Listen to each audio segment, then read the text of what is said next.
Ok, reprenons ensemble et arriver à notre dernière session pour aujourd'hui. Inclinons la tête pour la prière. Père Céleste, une fois de plus, nous voulons demander la sagesse de ton esprit. Nous demandons ta protection, nous te remercions de nous avoir protégés jusque-là. Aide-nous à être en mesure de nous concentrer. Ouvre nos oreilles, notre entendement, pour que nous puissions voir les choses que tu veux nous enseigner et que nous puissions ressentir la conviction de ton esprit pour savoir quoi faire avec ce que tu nous partages. Merci Père. Nous te prions au nom de Jésus. Amen.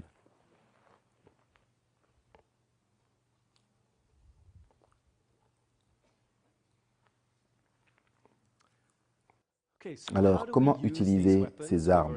Nous avons déjà parlé de chacune d'elles et je vais en parler maintenant de comment les appliquer dans nos vies. Quand? À quelle fréquence? Nous allons aborder ce sujet. Que devrions-nous faire quotidiennement? Chaque jour, nous devrions demander l'armure du Seigneur. Nous devrions demander que Dieu nous revête de l'armure. Nous devrions prier, confesser nos péchés et prier que Dieu nous couvre avec le sang de Jésus pour couvrir nos péchés. Et ensuite, nous voulons prier et louer chaque jour. Voici un modèle simple de dévotion et ce à quoi ça ressemble pour moi. Je commence par une prière d'adoration. Je confesse mes péchés et je demande au sang de Jésus de me couvrir. Ça prend 15 à 20 minutes. Ensuite, j'étudie la Bible. Et ensuite, je lis un livre de l'Esprit de prophétie. Et ma prière de clôture peut durer 40-45 minutes, voire 1 heure et demie, où je fais une prière d'intercession, le baptême du Saint-Esprit. Je prie pour les demandes, prières personnelles, famille, église, travail. Je loue et je remercie Dieu pour la façon dont il a répondu. Donc ça, c'est un modèle pour une dévotion et c'est ce qu'on fait pour revêtir l'armure de Dieu. On peut également consacrer du temps à mémoriser les Écritures. Si vous avez du mal à avoir une vie spirituelle forte, je vous recommande de vivre une expérience de désert. En ces temps où nous vivons, alors qu'on approche des derniers instants de cette terre, vous ne pouvez pas vous permettre de négliger votre vie spirituelle. Si vous avez des difficultés avec votre vie spirituelle, faites ce qu'il faut pour la restaurer, la raviver ou apprendre pour la première fois. Faites tout ce qu'il faut pour avoir une vie spirituelle forte, sans quoi nous ne pourrons pas résister. Si nous ne savons pas comment revêtir l'armure de Dieu ou nous n'exerçons pas le fait de porter l'armure, alors nous sommes à la merci du diable et voilà pourquoi nous retombons sans cesse dans des péchés habituels. Nous n'avons pas la force parce que nous ne revêtons pas l'armure. Nous devons donc apprendre à revêtir l'armure. Souvent, voici ce que nous devrions faire aussi souvent que possible, apprendre à manier l'épée de l'esprit ou fortifier l'épée de l'esprit dans notre entendement, c'est-à-dire mémoriser des versets bibliques, des chants bibliques, des passages pertinents pour le combat spirituel. Si vous y êtes confronté, et mémorisez des passages bibliques pertinents. Ne citez pas n'importe quel verset qui n'a pas de rapport avec le problème, la tentation, les ruses du diable auxquelles vous êtes confronté. Comme je l'ai dit, si vous êtes en prise, si la façon dont le diable vous attaque, c'est avec la dépression, cherchez des textes bibliques qui parlent de la plénitude de la joie, des textes bibliques qui parlent de nous en tant que fils et filles de Dieu. Vous voulez chercher des textes bibliques qui vous élèveront. Isaïe 41, 10, ne crains rien, car je suis avec toi. Ne sois pas effrayé, car je suis ton Dieu. Je t'aiderai, je te soutiendrai avec ma main droite de justice. Vous voulez donc avoir ce genre de texte biblique qui vous fortifie vraiment dans la foi. Écrire des cantiques. Si vous aimez les hymnes, écrivez-en, c'est utile pour le combat spirituel. Quand vous vous sentez découragé, relisez les louanges comme je l'ai noté, même si c'était l'année dernière ou vos top 10 top 20 des louanges les plus marquantes. Priez pour des rencontres divines, pour partager votre témoignage. Si vous êtes occupé à partager votre témoignage tout le temps de comment Dieu vous a béni, vous a sauvé, cela élèvera votre morale et vous n'aurez même pas le temps de vous apitoyer sur votre sort ou de laisser le diable vous plonger dans la dépression, car vous serez tellement occupé à parler positivement de votre expérience avec Dieu. Attaquer. Lorsque vous êtes attaqué, vous devez prier, invoquer le nom de Jésus et utiliser l'épée de l'Esprit. Que vous résistiez à l'ennemi qui vous opprime par des pensées négatives, ou si votre esprit est en lutte contre l'ennemi parce qu'il vous possède, vous devez être prêt à utiliser toutes ces armes. Premièrement, premier signe de tentation, ou d'attaque, ou d'harcèlement, priez, demandez à Dieu l'aide. Nous avons déjà parlé de ça. Le processus en 2 étapes. Priez à Dieu, communiquez avec lui, demandez-lui de l'aide, d'envoyer des anges puissants qui excellent en force pour vous protéger et combattre jusqu'à ce que la victoire soit gagnée. C'est l'appel à Dieu. Ensuite, nous devons résister et repousser.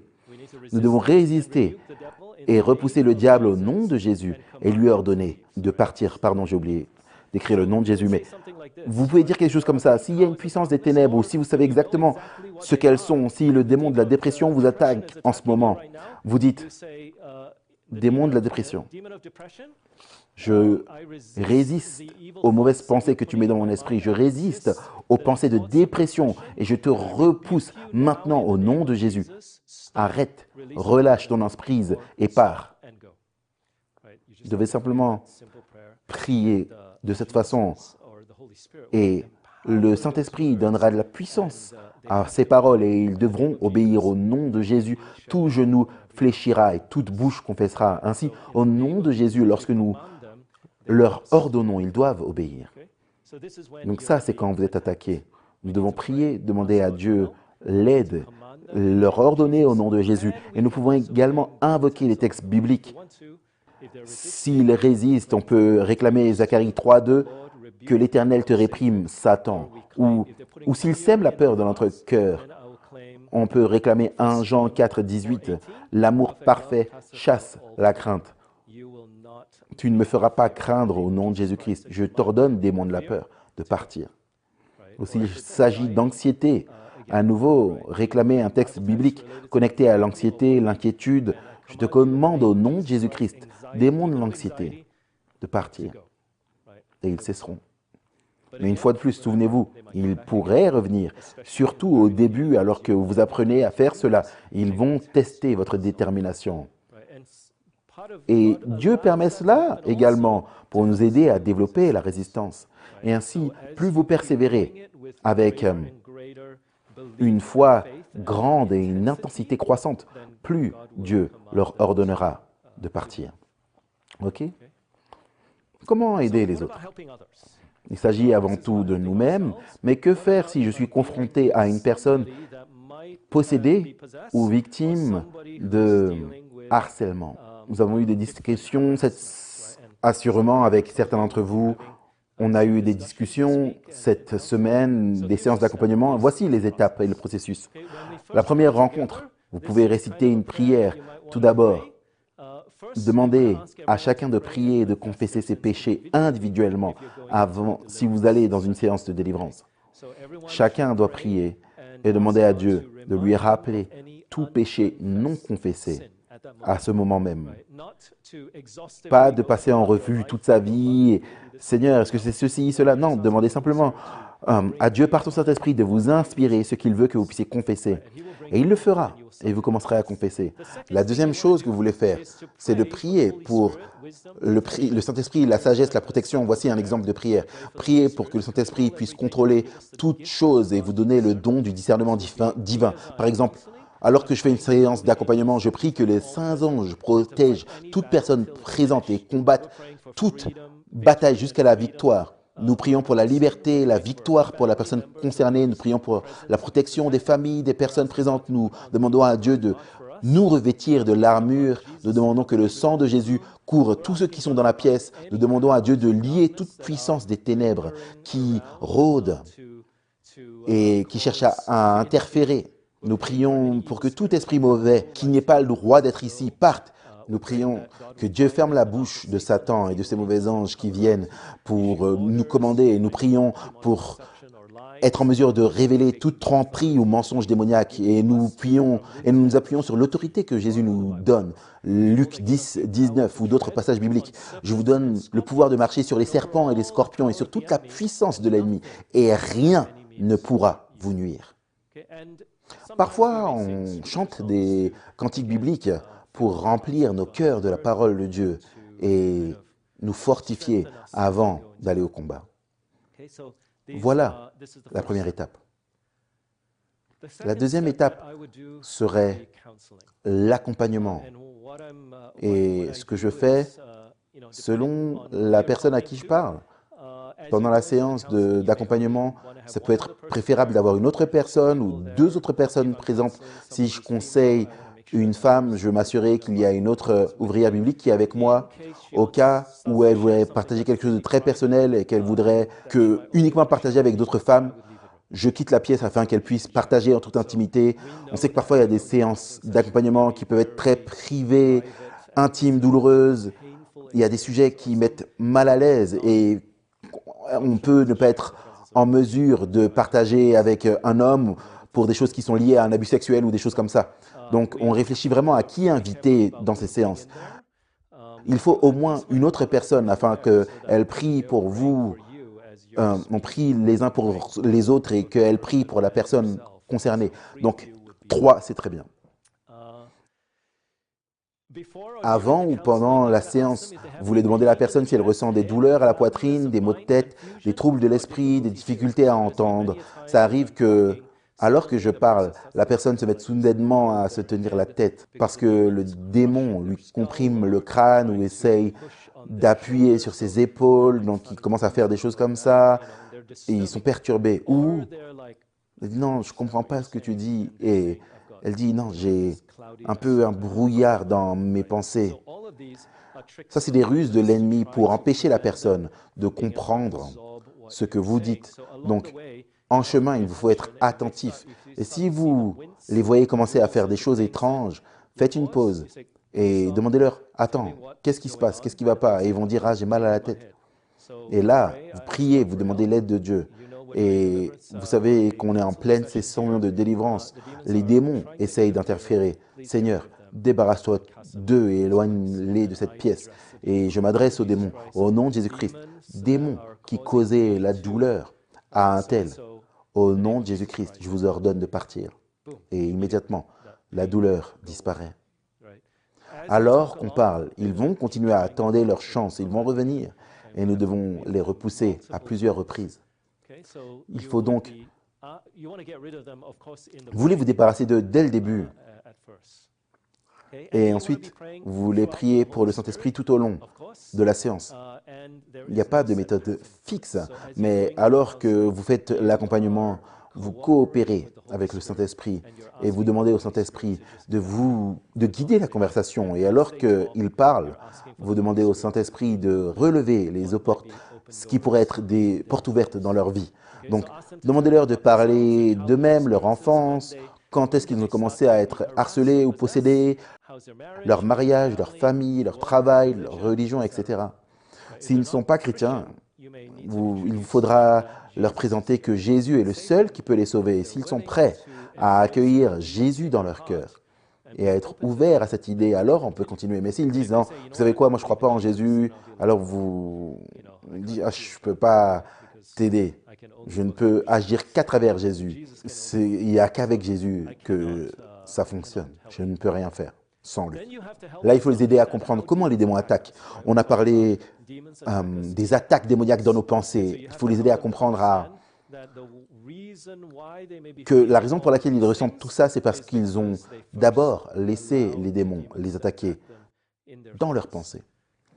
C'est peut-être pas pertinent s'ils sont confrontés à d'autres problèmes, mais c'est l'un des points que vous devez les aider à comprendre. Donc, s'ils souffrent de dépression, assurément, il y a des pensées très fortes. S'ils ont des pensées suicidaires, assurément, c'est des pensées très fortes. S'ils ont subi des abus sexuels, Ils ont des pensées de rancune profonde. Vous devez les aider à comprendre que ces pensées qu'ils ont acceptées ou laissées se développer dans leur vie, ce ne sont pas leurs propres pensées. Ça, c'est la première chose à faire. Vous pouvez reproduire le schéma que j'ai préparé si vous voulez. La source, vous savez, celui avec le cerveau, la source des pensées négatives, et ensuite, vous avez d'où viennent les pensées positives. Vous devez les aider à comprendre comment les démons attaquent, et ensuite, les aider à comprendre pourquoi ils peuvent nous attaquer. Ça, c'est après qu'ils vous aient raconté leur histoire. Vous pouvez également partager un témoignage de votre propre vie et de la façon dont Dieu vous a aidé pour planter le décor et gagner en crédibilité. Je commence toujours par le témoignage de ma femme et de moi-même en 2019. Parce qu'ils pourraient se dire, hey, t'es pas un psychiatre, t'es pas un psychologue, pourquoi tu me parles de ça? Mais alors que je raconte mon histoire, ils peuvent aussi s'identifier. Et puis, pas besoin de vivre une situation aussi grave que ce que j'ai vécu avec ma femme. On est tous confrontés à des pensées négatives. Partagez simplement un témoignage simple de comment vous avez remporté la victoire, comment Dieu vous a aidé à reconnaître ces pensées négatives et à les surmonter. Ou, si la situation est plus difficile, racontez cette histoire que vous avez vécue. Ça leur permettra d'avoir confiance en votre capacité à les aider.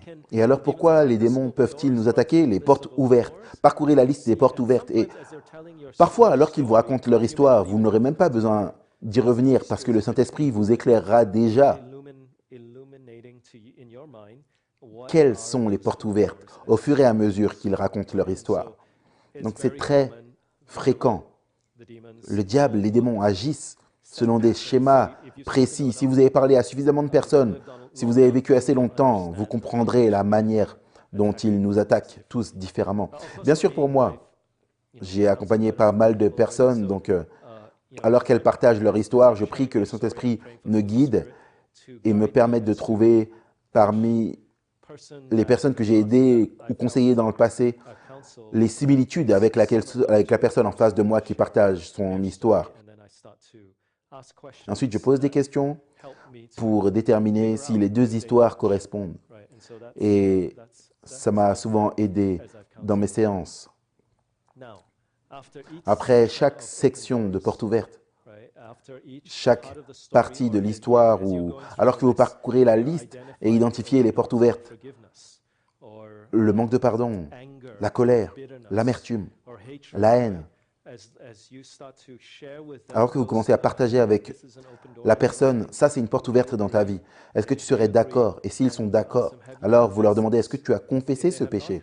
S'ils n'ont pas confessé, alors vous voulez vous agenouiller et le confesser à voix haute. Ce péché, cette porte ouverte.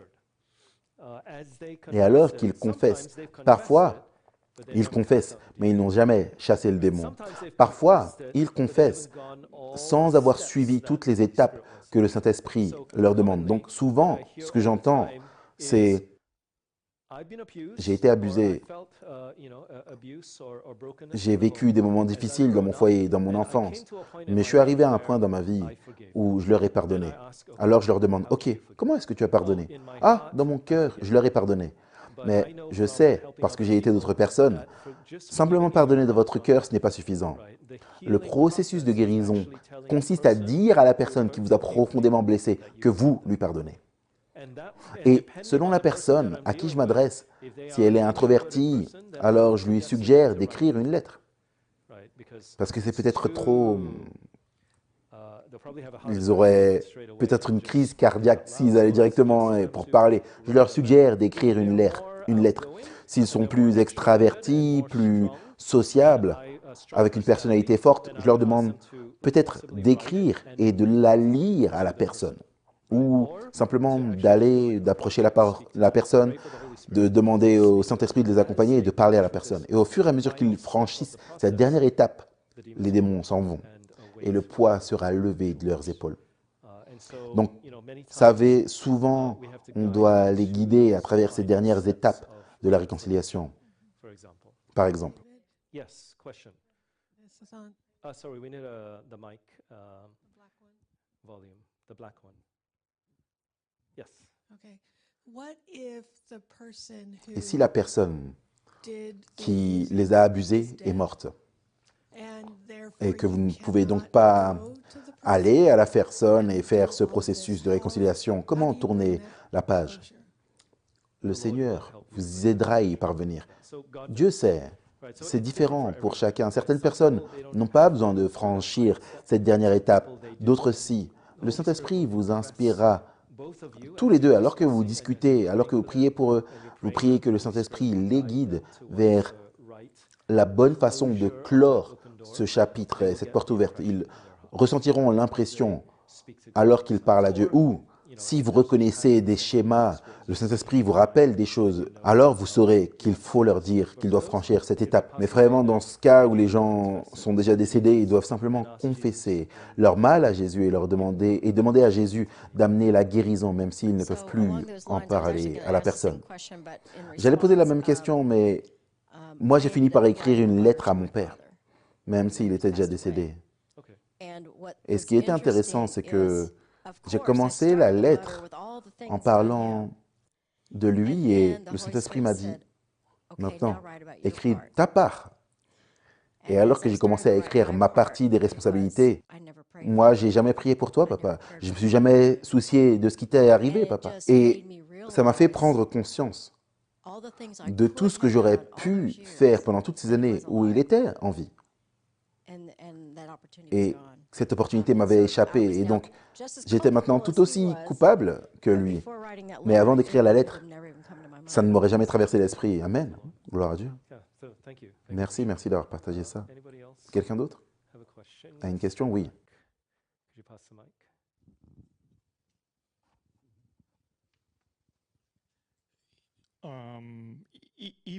Même si la personne qui a commis l'offense n'en a aucune idée et que vous avez décidé dans votre esprit de lui pardonner, totalement pardonner, parce que Christ pardonne totalement à tout le monde, alors pourquoi ne puis-je pas aussi pardonner totalement à quelqu'un qui m'a blessé? Est-ce que je dois quand même aller le voir? Vous devez prier à ce sujet, mais généralement, la réponse est oui. Laissez-moi vous donner un exemple. Vous connaissez l'histoire de Naaman? Il vient voir Élisée et il veut être guéri. Et Élisée ne vient pas à la porte pour l'accueillir, il envoie son serviteur. Et celui-ci lui dit, « Va au Jourdain, lave-toi 7 fois et tu seras purifié. » Et ensuite, Naaman fait ce voyage. Et je raconte cette histoire parce que beaucoup de personnes que je conseille, pourquoi ça leur prend tellement de temps? C'est parce qu'elles sont assises là et se disent, « Pourquoi? Pourquoi est-ce que ça doit être comme ça? Pourquoi est-ce que je ne peux pas simplement me laver dans la rivière où je veux aller, celle où je me sens à l'aise? Pourquoi est-ce que ça doit être dans le Jourdain où je ne me sens pas à l'aise? Pourquoi on ne peut pas simplement dire, tu es pur et je serai purifié? Pourquoi comme ci, comme ça? Pourquoi? Souvent, Dieu nous fait traverser ces étapes pour tester notre obéissance, pour nous aider à suivre ce chemin où, dans sa sagesse, il sait qu'en prononçant ces paroles, nous apporterons la guérison à l'autre et à nous-mêmes. Ce n'est peut-être pas seulement pour vous. Peut-être que Dieu vous a déjà pardonné, peut-être qu'il vous a déjà couvert, peut-être qu'il vous a déjà guéri. Mais alors que vous agissez, il y a la guérison pour l'autre côté également. Il y a donc de nombreuses raisons pour lesquelles c'est nécessaire. Et pour répondre à votre question, que se passe-t-il si la personne ne sait pas? La travailleuse biblique que j'accompagnais pendant 8 mois, elle logeait chez nous. Finalement, le Saint-Esprit l'a guidée vers le besoin de pardonner à son père. Elle a dit, ah, je lui ai déjà pardonné. Exactement comme je l'ai dit. Je lui ai déjà pardonné et je ne ressens rien dans mon cœur. Alors, vas-y et dis-lui que tu lui pardonnes. Ah non, je ne peux pas. Pourquoi tu ne peux pas? Parce qu'il va se moquer de moi. Ok. Alors vas-y et dis-lui. C'est la pire chose qui pourrait arriver. Mais il ne sait pas vraiment que j'avais du non-pardon à son égard. Je sais, mais tu ne le dis pas pour lui, tu le dis pour toi. Et le Saint-Esprit a continué à lui parler et il lui a fallu environ 3 mois avant de se décider. Mais quand elle l'a fait, un poids s'est levé de ses épaules. Et Dieu savait qu'en un sens, Elle n'avait pas encore vraiment pardonné, parce qu'elle n'arrivait pas à se résoudre à le faire.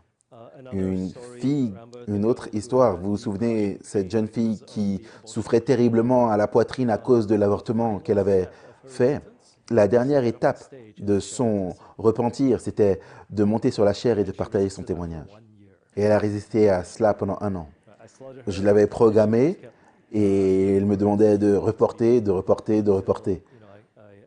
Jusqu'à ce que je lui dise, écoute, tu dois le faire. Alors elle est montée sur la chaire et elle l'a raconté. Cette histoire et ce dernier chapitre étaient fermés. Pourquoi? Parce qu'elle vivait encore dans la honte. Mais lorsqu'elle est montée sur la chaire pour le partager, des années plus tard, ce n'est pas juste après l'événement, hein, bien sûr, c'est des années après, Dieu a su apporter la paix intérieure. Dieu savait que c'était là, et il fallait qu'elle monte, partage son témoignage. Et alors qu'elle a partagé son témoignage, ça l'a apaisée. Elle a pu se dire, ça ne me fait plus souffrir, je n'ai plus honte de moi-même. Et je peux partager ça et je peux aider quelqu'un d'autre. Voilà pourquoi c'était la dernière étape de se repentir et la fin de cette épreuve. OK? D'autres questions avant de continuer? Oui.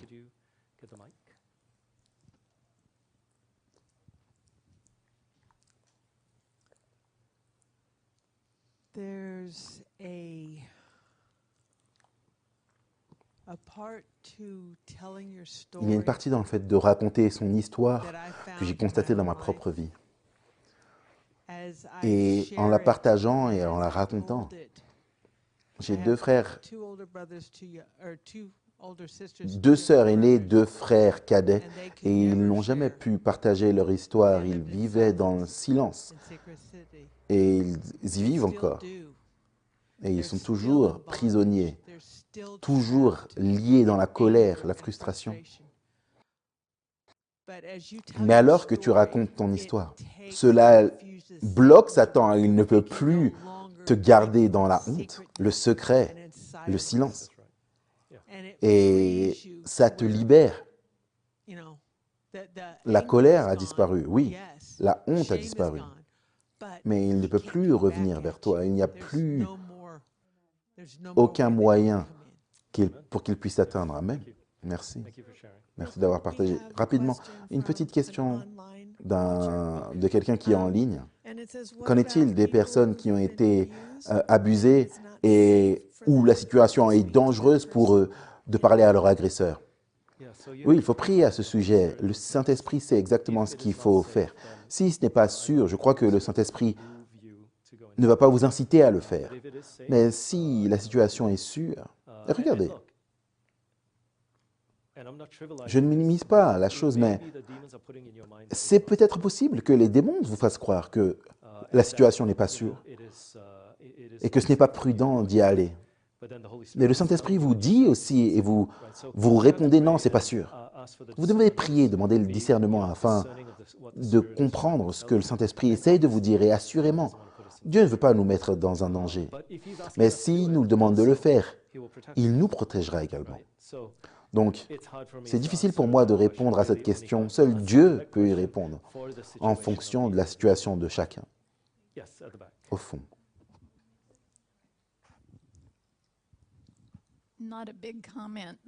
Pas un commentaire important, mais dans ce cas, peut-être qu'ils n'iraient pas seuls, ils emmèneraient quelqu'un avec eux. Oui, assurément, c'est une possibilité. Encore une fois, le Saint-Esprit doit vous guider. Et s'il vous guide, il vous dira d'amener d'autres personnes qui viendront avec vous.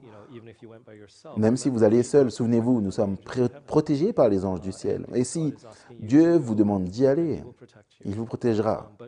Mais Dieu ne nous mettra pas dans une situation où il va risquer votre vie ou vous faire du mal. Ce n'est pas l'intention de Dieu.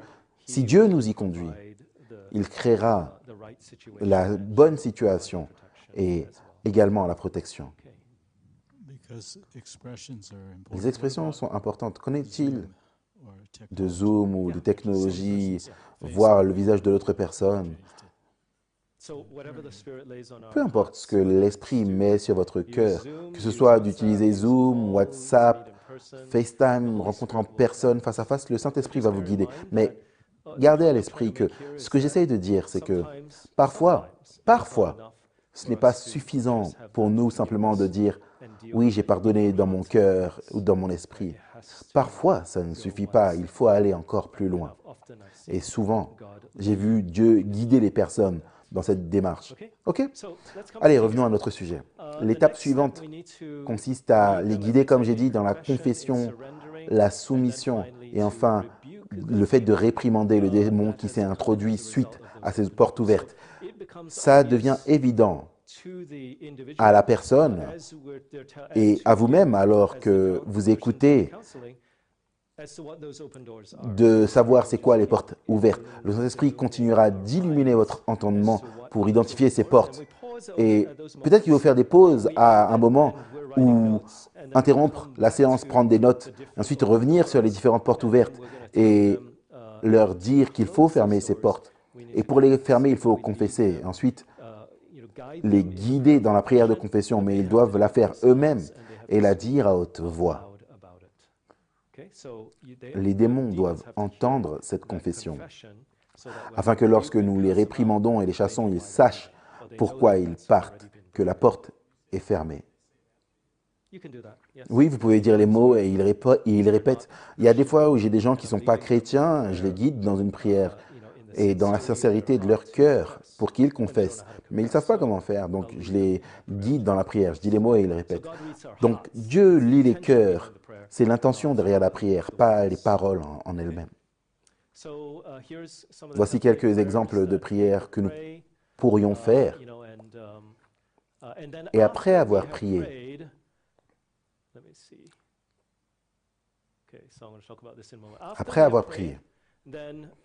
nous chassons les mauvais esprits. Parce que peut-être que les gens ne savent pas comment faire. Et vous pouvez leur enseigner de comment réprimander alors qu'ils ont confessé. Le fait d'avoir permis aux démons de la dépression de créer une identité de dépressif dans leur vie, d'avoir embrassé cela. Et à la fin, je leur dis, puisque frère un tel a confessé dans sa prière, Père, nous te remercions pour 1 Jean 1,9. Car tu l'as couvert du sang de Jésus, tu as brisé les liens de l'ennemi et ils n'ont aucun droit légal au nom de Jésus-Christ. Je te commande, démons de la dépression, de partir maintenant. Et ils partent selon leur force intérieure. Que la personne soit possédée ou simplement qu'elle soit harcelée de l'extérieur, la personne peut sentir qu'un poids s'est levé de ses épaules ou elle peut se mettre à vomir violemment alors que le démon part. Ça dépend de la situation. On voit dans la Bible le petit garçon qui était possédé. Il était vraiment secoué au sol pendant un moment avant que les démons ne partent. Il se manifeste de différentes façons. Donc ça c'est après qu'ils aient prié et confessé. Maintenant, que faire s'ils sont possédés? J'aimerais vous expliquer les étapes ici s'ils sont possédés et que les démons sont en eux. Ils ont peut-être pris le contrôle et ils sont inconscients. Vous les guidez dans la confession petit à petit jusqu'à ce qu'ils prennent le contrôle et ensuite, vous priez pour eux, vous invoquez des textes bibliques au nom de Jésus autour d'eux, ils sont libérés, puis vous leur dites « Ok, voici la porte ouverte » ou nous ne savons pas quelles sont les portes ouvertes. Ils ont raconté leur histoire, ou ils sont dans un cas plus grave, on vous les amène, ils sont possédés, et dès qu'ils arrivent, les démons prennent le contrôle, ils sont inconscients au sol, vous priez, puis ils se lèvent. Comment savoir quelles sont les portes ouvertes? Vous pouvez chercher les cas les plus évidents alors qu'ils racontent leur histoire, mais laissez-moi vous raconter un exemple. La femme qui est venue dans notre école biblique et qui est devenue ouvrière biblique, elle était posée depuis l'âge de 5 ans. Elle a maintenant 25 ans.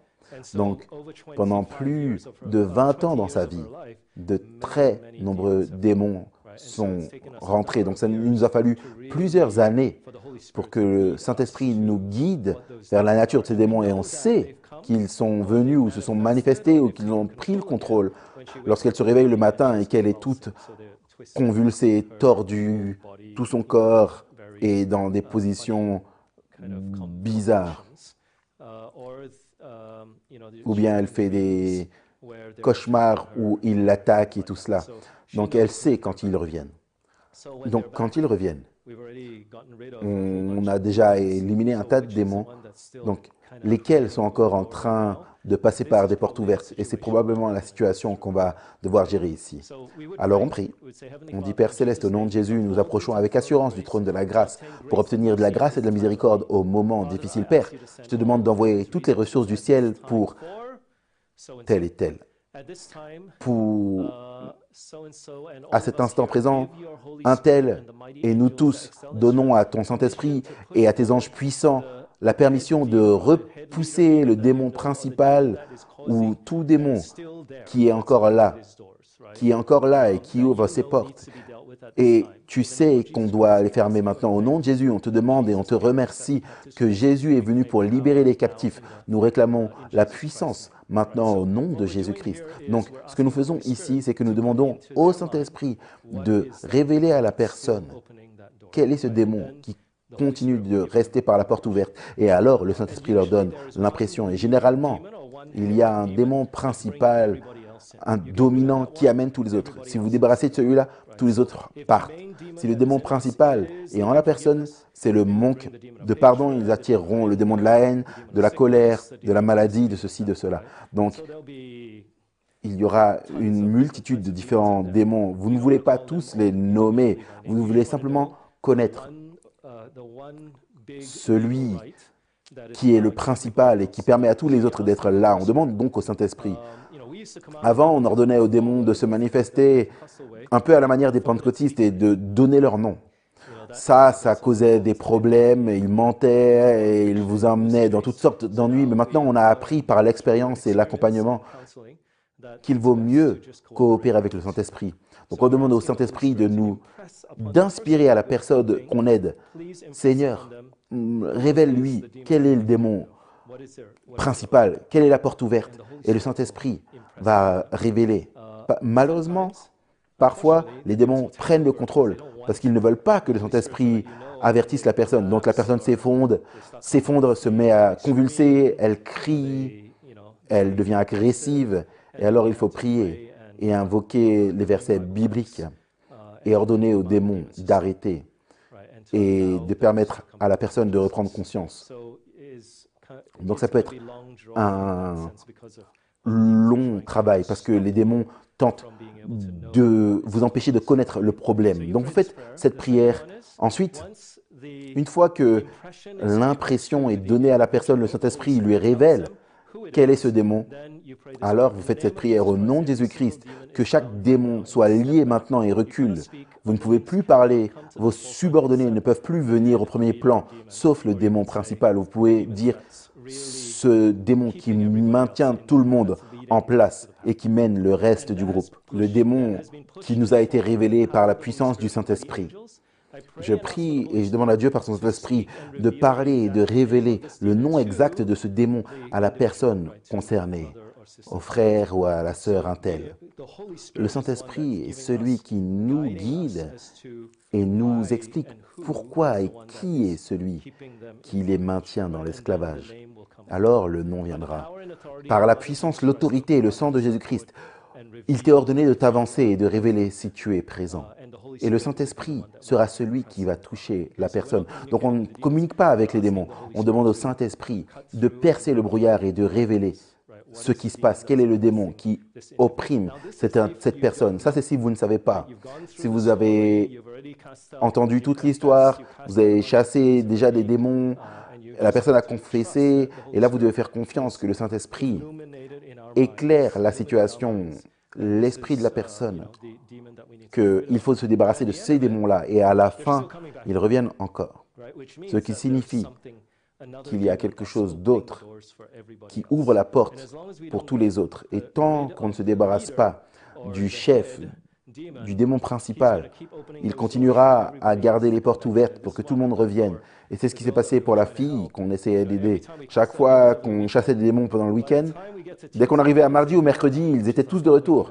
Et elle me dit, je me réveille, je convulse, je suis toute tordue, j'ai des contusions, j'ai l'esprit embrumé, ils sont tous de retour. Et je me dis, oh là là, wow.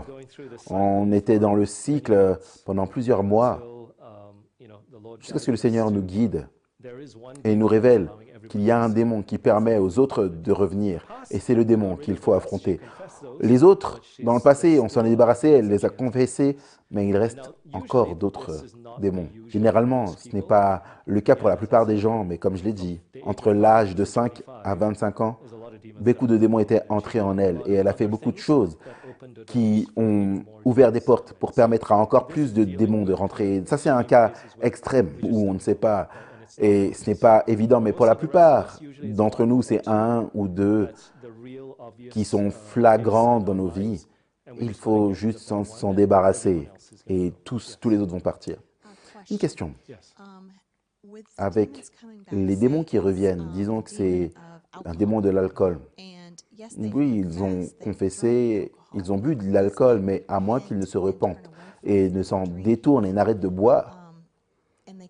Mais s'ils continuent à y retourner, ça maintient la porte ouverte ou ça la réouvre. Oui, tout à fait. Donc, une fois qu'ils ont fermé la porte, confessé et se sont repentis et se sont détournés, ils ont fermé cette porte.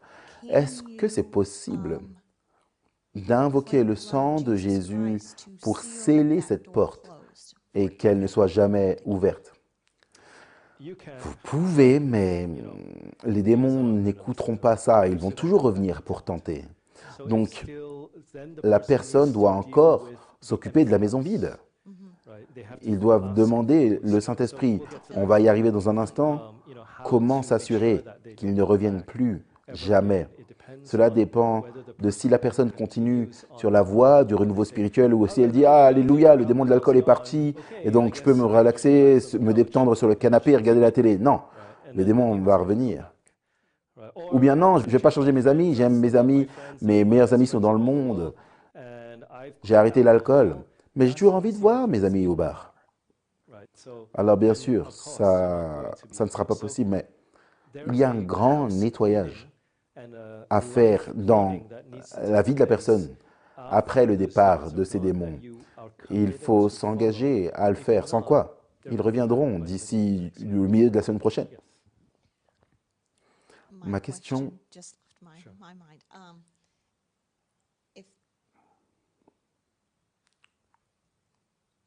je m'en souviens plus. Okay. Donc voici le principe, ou l'étape 2 plutôt. Étape 3. Nous voulons que le Saint-Esprit révèle à la personne comment elle a agi dans sa vie, quelles sont les habitudes, les choses qu'elle a eues dans sa tête, ses pensées. On n'est pas obligé d'en arriver à cette étape si pendant l'accompagnement, tout est ressorti et c'est très clair. Mais lorsqu'il y a des centaines de démons et qu'on vit avec des démons depuis des décennies, c'est une autre histoire. Je parle ici de cas extrêmes, peut-être que vous n'avez pas rencontré, mais l'accompagnement devrait suffire pour la plupart des cas. Mais là, on parle d'un cas où la personne arrive, on ne sait pas quel démon, d'où il vient. Laissez-moi vous donner un exemple. J'en ai parlé à ma sœur il y a 2 soirs. Elle me racontait qu'elle s'occupait d'une personne atteinte du syndrome de Gilles de la Tourette. Et il ne savait pas d'où venait ce syndrome. Personne ne sait ce qui se passe réellement avec le syndrome de la Tourette, alors qu'ils ont commencé à prier, à parcourir scrupuleusement ces étapes, et alors qu'ils ont demandé au Saint-Esprit de forcer à ce démon à se révéler, les noms ont commencé à fuser. Et dès que ces noms sont sortis, c'était un long nom étrange. Je ne sais pas, peut-être tiré d'un jeu vidéo ou quelque chose comme ça. Mais c'était un nom long et étrange. Ce n'était pas un démon de la dépression, c'était un nom démoniaque, sombre. Le Saint-Esprit a agi et il y en avait 4 qui commandaient des légions sous eux. Et ils ont dû chasser ces 4-là et le syndrome de la Tourette avait disparu. Ce n'était pas chez un enfant, c'était chez un homme âgé, marié.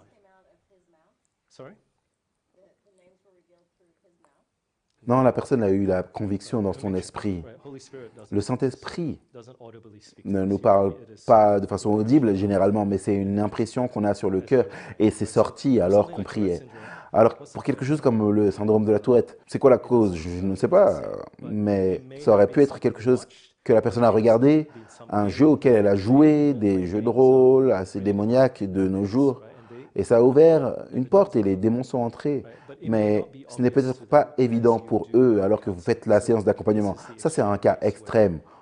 Vous avez besoin de l'aide du Saint-Esprit pour révéler. Au nom puissant de Jésus-Christ, je prie pour que le Saint-Esprit révèle à un tel comment ces démons ont agi en lui, dans sa vie, et comment ils l'ont harcelé. Pourquoi est-ce que c'est important? Parce que si nous chassons les démons et que le Saint-Esprit se contente de révéler le nom, il retourne immédiatement à revenir au jeu de rôle. Boum, la semaine prochaine, le lendemain même, ils sont de retour.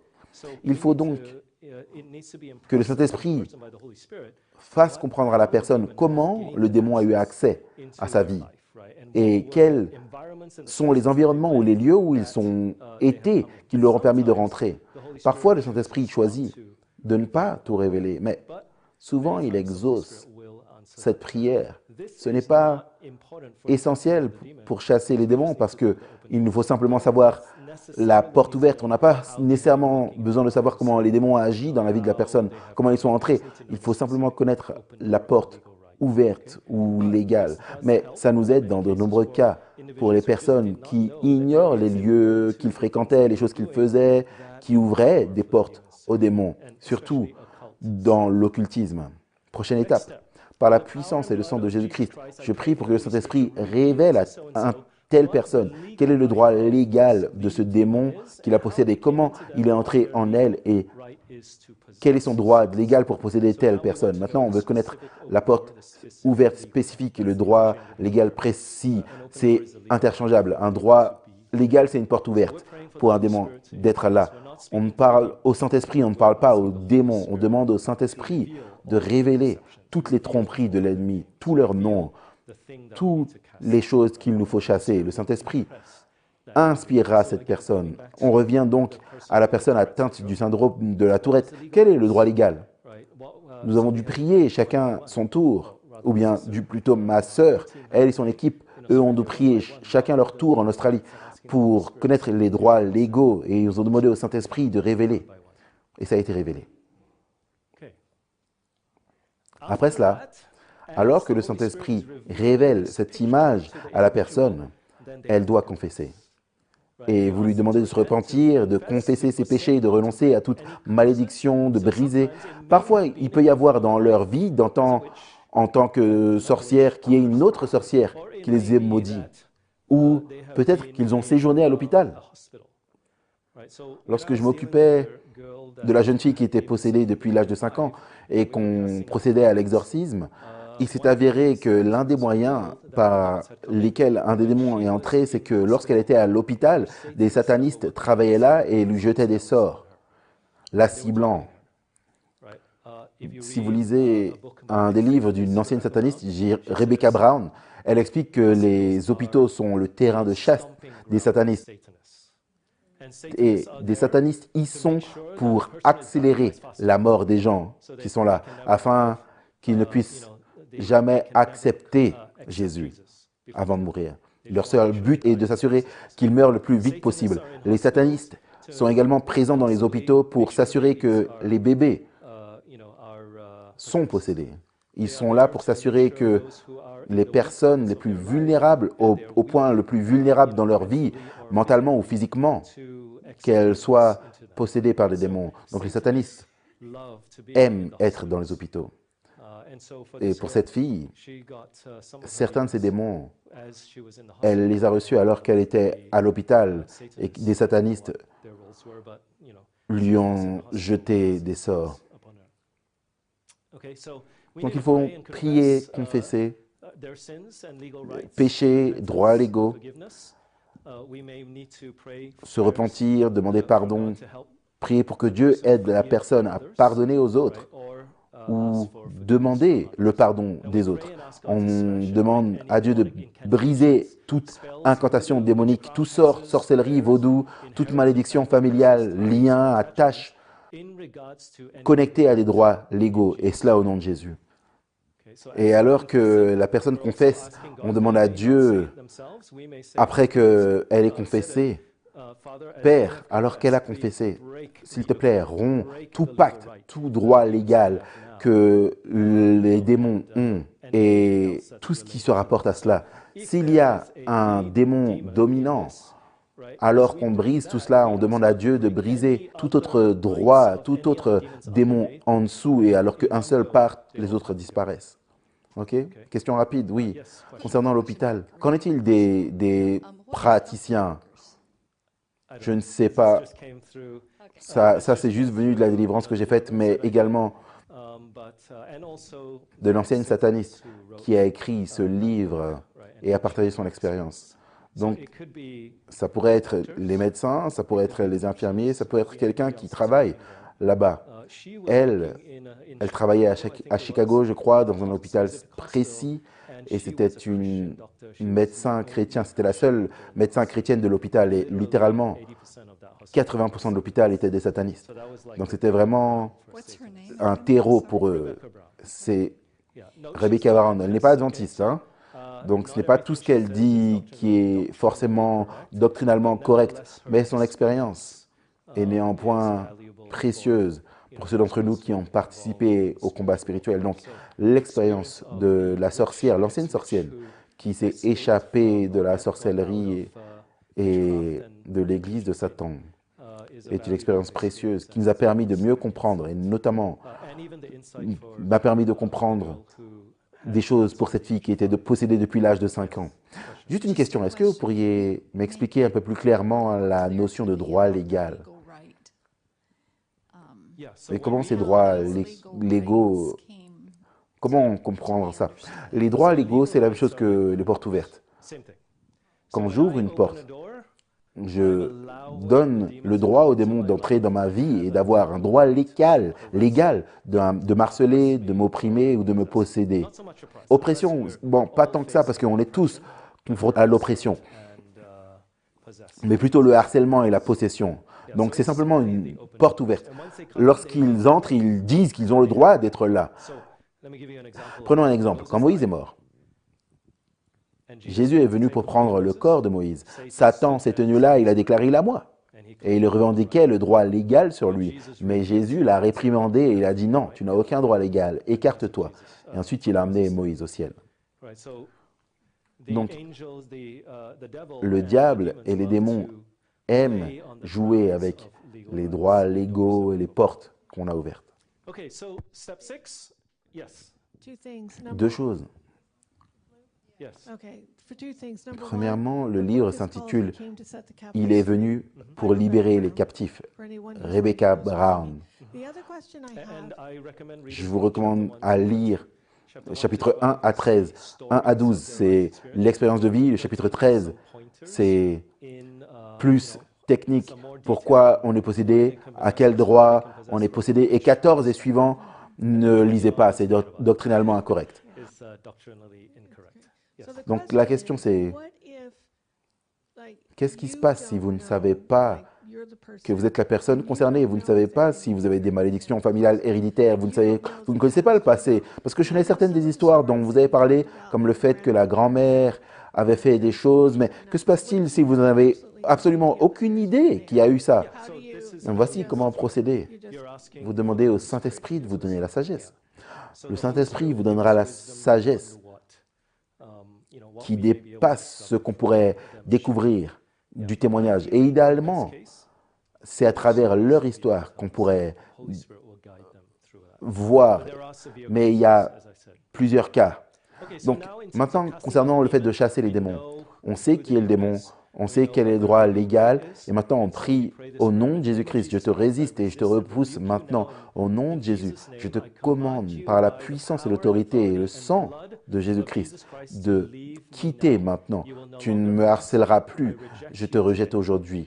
J'ordonne à tous les démons qui sont dans la même mission de partir maintenant et de ne plus revenir. Je vous chasse maintenant au nom de Jésus. Il est écrit, partez au nom de Jésus. Vous faites la personne lire ce passage elle-même et elle peut chasser le démon par elle-même, sans même que vous interveniez. La raison pourquoi vous voulez faire cela, c'est parce que peut-être qu'ils vont revenir quand vous ne serez pas là. Donc vous voulez qu'elle apprenne correctement à chasser le démon par elle-même La personne qui était possédée depuis l'âge de 5 ans, aujourd'hui, elle n'a plus besoin de notre aide. Elle sait comment se sortir de là par elle-même si jamais ils reviennent. Et je lui ai dit, considère ces démons comme des moustiques. Ils reviennent et s'ils reviennent, immédiatement, il faut en débarrasser. Et progressivement, le Saint-Esprit lui donne de plus en plus de sagesse et la guide pour savoir quels autres démons elle doit éliminer. Et dès qu'ils se manifestent d'une manière ou d'une autre, elle les chasse immédiatement. Donc, ils ne peuvent plus avoir beaucoup de pouvoir sur elle. Numéro 7, il est important de vérifier s'il reste des démons. Si vous vous débarrassez du démon principal, celui qui contrôle la porte et grâce à qui tous les autres sont entrés, idéalement, ils passent tous.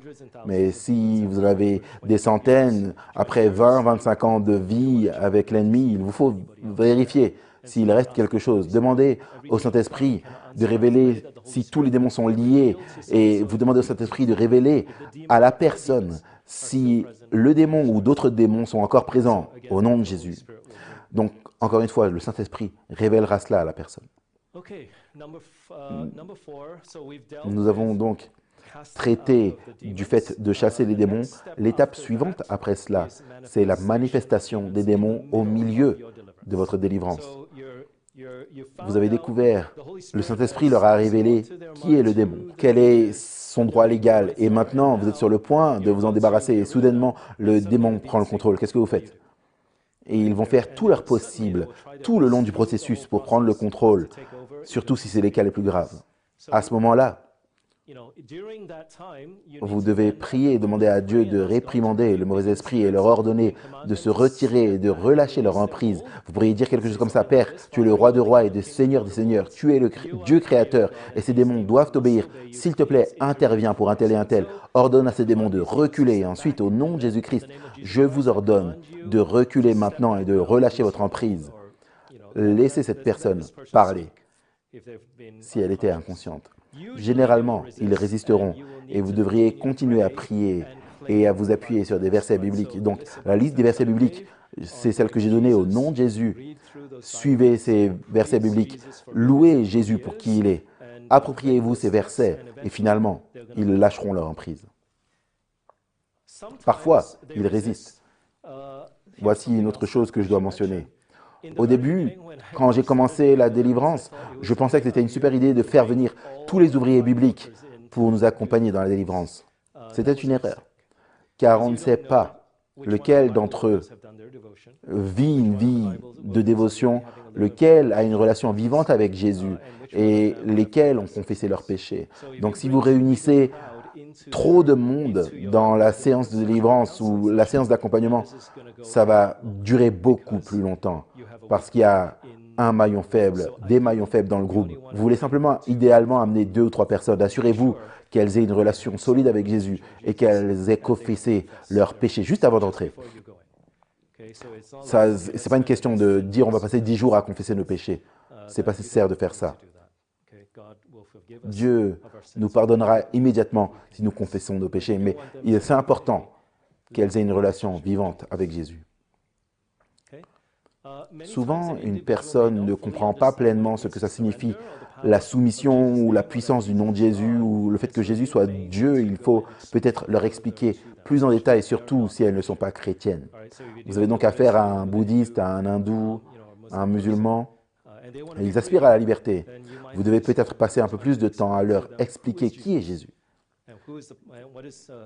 Quelle est la puissance de son nom? Vous pourriez leur montrer davantage, un peu plus, des textes bibliques. Mais s'ils sont chrétiens, en général, on avance directement à la délivrance.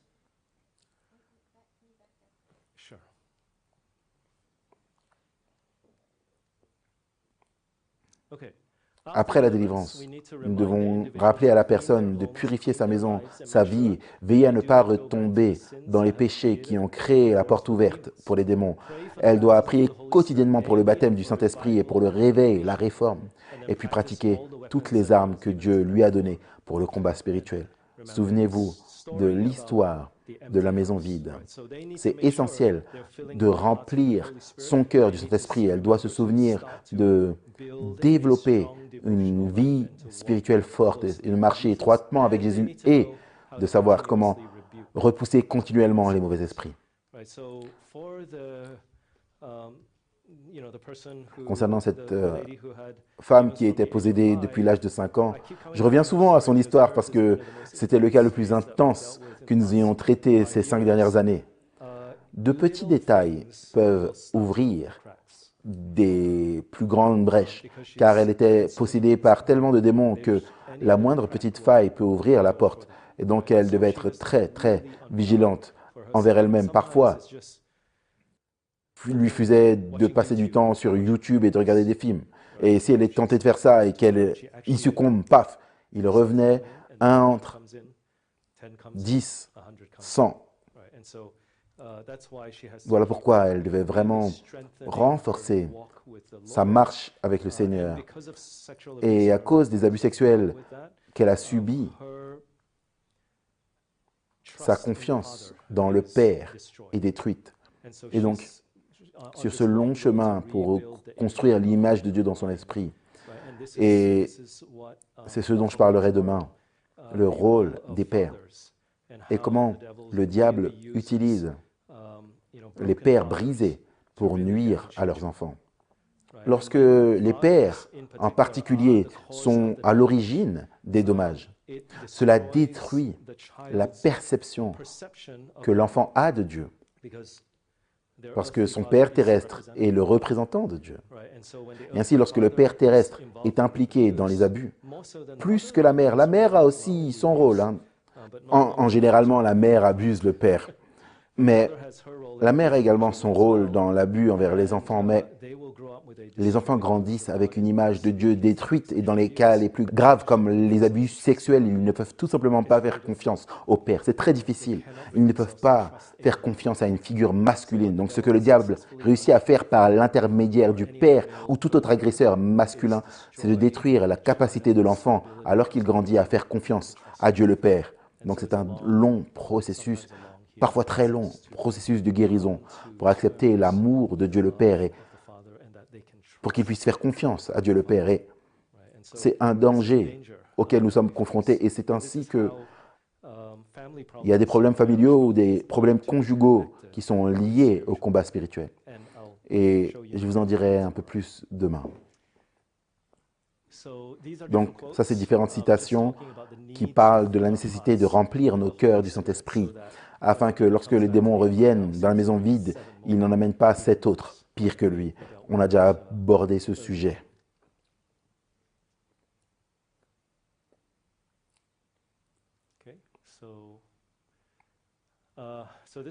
Donc ça, c'est quelque chose qui est important. J'aimerais finir avec cette citation. À moins que nous nous soumettions à l'autorité de Christ, nous serons dominés par le malin.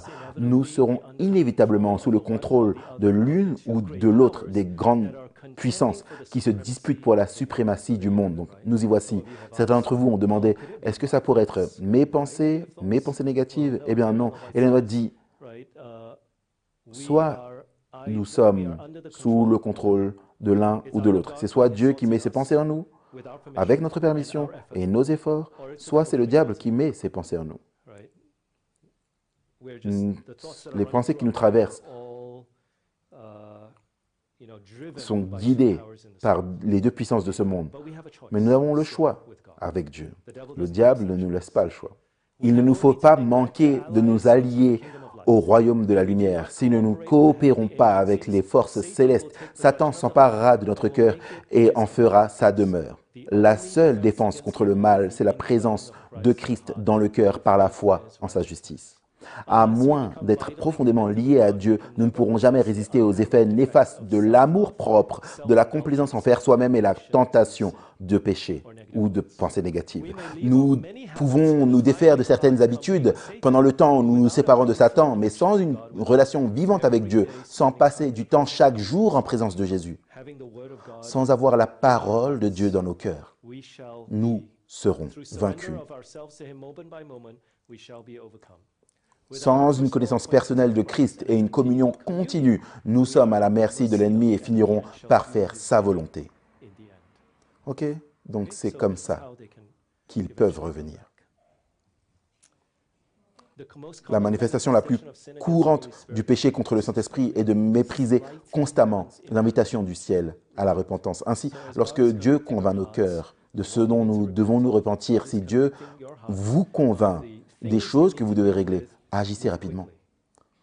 Ne tardez pas. Plus vous tardez, vous dites « Ok, je vais reporter à la semaine prochaine, au mois prochain, je vais essayer de délibérer à ce sujet pour savoir si ce qu'il dit est juste. » Si Dieu a parlé à votre cœur, agissez rapidement. Parce que Dieu vous donnera immédiatement le pouvoir de vaincre. Vous n'avez pas besoin de préparation. Vous avez juste besoin d'obéir. Ok? Ça, c'est pour demain. Demain, on va parler de la famille, de l'enfance et de son lien avec le combat spirituel. Inclinons la tête pour la prière. Et puis, nous pourrons continuer avec des questions. Prions ensemble.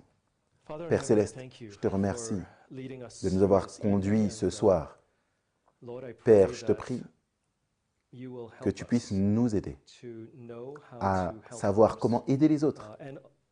Et plus important encore, savoir comment tu veux nous aider individuellement. Seigneur, alors que tu convaincs nos cœurs, si quelqu'un a affaire au combat spirituel, en cet instant, je te prie que tu puisses l'aider à agir immédiatement, à courir à Jésus, à réclamer les promesses que tu nous as données et à réprimander l'ennemi et à le chasser.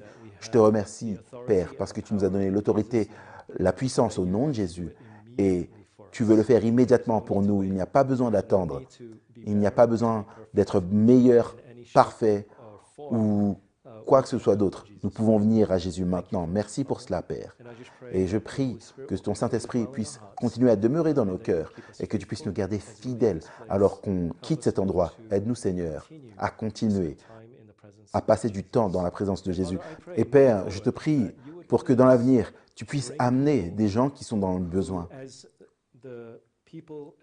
Alors que tous ceux qui sont présents ici ont écouté ce séminaire et également ceux qui ont écouté en ligne, je prie que ton esprit puisse commencer à amener des personnes qui sont sous l'emprise de l'ennemi, que ce soit des membres de leur famille, des amis, des étrangers. Je prie, Père, qu'ils puissent s'engager à être impliqués dans cette partie de la commission de l'Évangile, de chasser les démons, de délivrer des gens de l'esclavage de Satan. Merci pour ce privilège.